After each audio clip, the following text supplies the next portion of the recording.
ஸ்ரீ குருப்யோ நமக. பெரியவாச்சரணம். ஹரஹர சங்கர, ஜெய ஜெய சங்கர. ஈஸ்வர அனுகிரகத்தால் மோட்சம். இப்போதான் பார்த்துட்டு இருக்கோம். இந்த மனசுங்கிற துணியில் அழுக்கு பட்டதில் அதை போக்குறதுக்கு ஈஸ்வர அனுகிரகம் வேணும்னு சொன்னோம். நம்ம இப்போ இந்த நம்மளுடைய ஜென்மாந்திர கர்மா எல்லாம் போக்குறதுக்கு அந்த நம்ம பண்ணின பாவ புண்ணியங்கள் எல்லாம் கணக்கு பார்க்குறாரு. அதை பார்த்துட்டு நம்மளுக்கு அனுகிரகம் பண்ணுறாரு. அப்படின்னா பெரியவா அழகாக சொல்கிறா இந்த இடத்துல, பகவான் என்ன அக்கௌண்டண்ட்டா இல்லை ஒரு பிஸ்னஸ் மேன் அவன் பகவான் 0.001 அந்த பாயிண்ட்டு கூட லூஸ் ஆகக்கூடாது, கெயின் ஆகக்கூடாது அப்படின்னு துல்லியமாக கணக்கு போட்டு அனுகிரகம் பண்ணுறதுக்கு பேர் அனுகிரகமா? இல்லை.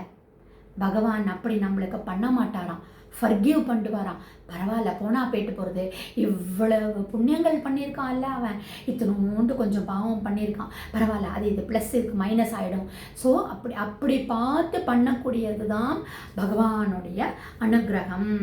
அணு அப்படின்னா தொடர்ந்து போவது, கிரகம் அப்படின்னா பிடித்து கொள்வது. இது ரெண்டும் சேர்ந்ததுனால தான் அனுகிரகம். தொடர்ந்து பிடித்து கொள்வதுக்கு பேர் தான் அனுகிரகம்.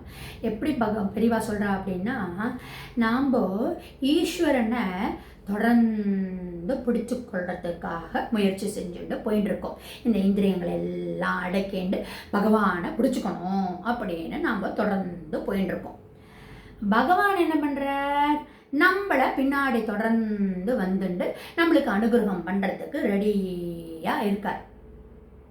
ஆனால் நம்மளுக்கு தான் அவரை பிடிச்சிக்கிறதுக்கு தெரியாமல் இந்த மனசு கண்டபடிக்கு அலப்பாயிருது. ஆனாலும் நம்மளுடைய மனசு அலப்பாஞ்சாலும் பகவான் தொடர்ந்து நம்மளை துரத்தி கொண்டே தான் இருக்கார். அதாவது அந்த பகவான் அந்த நம்மளை பிடிச்சிக்கிற வரையிலும் விடமாட்டான். அதுதான் உண்மையான அனுகிரகம் அப்படின்னு.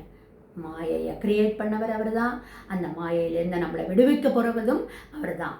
அப்போ அந்த அனுகிரகத்தை துல்லியமாக கணக்கு பண்ண மாட்டார். அதனால தான் அவர் மாயா சகிதனாக இருக்கக்கூடிய ஈஸ்வரன் மாயா ரஹித பிரம்மமாக நம்மளை ஐக்கியமாக்கிக்கிறார். ஸோ என்ன ஆகுது? மாறி மாறி மாறி கடவுளும் நாம்பளும் ரன்னிங் ரேஸ் ஓடின்னு இருக்கோம். நாம் இந்த மாயையிலேருந்து பகவானை தேடின்னு ஓடணும்னு ஓடுறோம். அதில் நம்ம ஜீவன் நம்மளோட இந்திரியங்களை எல்லாம் கண்ட்ரோல் பண்ண தெரியாமல் ஓடின்னு இருக்கோம். பகவான் நம்மளை சேஸ் பண்ணிட்டு வந்துட்டே இருக்கார். He is a creator of the மாயை. ஆனால் நம்மளுக்கு அனுகிரகம் கொடுக்கறதுக்கு அவர் பாவம் நம்மளை தொடர்ந்து ஓடி வந்துட்டுருக்கார், நம்ம பின்னாடி சேஸ் பண்ணி வந்துட்டுருக்கார். ஏதாவது ஒரு டேர்னிங் பாயிண்ட் மோடு கிடைக்காதா?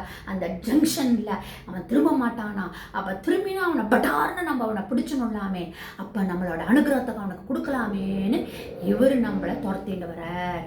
ஸோ அந்த மாயையிலிருந்து, அப்பா உன்னை நீ காப்பாற்றிக்கோப்பா, நான் உன் பின்னாடியே தான்ப்பா தொடர்ந்து வந்துட்டுருக்கேன், அனுகிரகம் கொடுக்கறதுக்கு ரெடியாக இருக்கேன்ப்பா, காருண்யமாக நான் ரெடியாக நிற்கிறேன்ப்பா அப்படின்னு சேஸ் பண்ணிட்டு வர்றார்.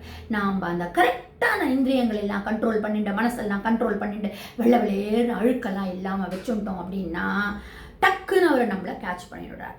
கேட்ச் பண்ணிட்டு நம்மளுக்கு அனுகிரகத்தை கொடுத்துட்றார். அப்போது என்ன ஆகுது? இந்த மாதிரி ஒரு அனுகிரகம் கொடுக்குறோம் போச்சு, அந்த அனுகிரகத்தில் நாம் தெளிச்சு நம்ம மோட்சம் அடையலாம். என்ன அழகாக சொல்கிறார் பாருங்க. அந்த ஜங்ஷனுக்காக தான் பகவான் வெயிட் பண்ணிட்டு இருக்கார். அந்த ஜங்ஷன் வந்துடுது அப்படின்னா நம்ம கண்டிப்பாக அவர் பின்னாடி சேஸ் பண்ணி வரப்போறாரு இல்லையா, வந்துட்டே இருக்கார் இல்லையா, அதை நம்ம அந்த பாயிண்ட்டை நம்ம பிடிச்சிடலாம். ஸோ மனசை கண்ட்ரோல் பண்ணிப்போம். நம்மளுக்கு பின்னாடியே சேஸ் பண்ணிட்டு வரக்கூடிய பகவானை நன்னா இருக்க பிடிச்சிப்போம் அப்படிங்கிறதான் இந்த டாபிக் மூலிமா சொல்கிறேன்.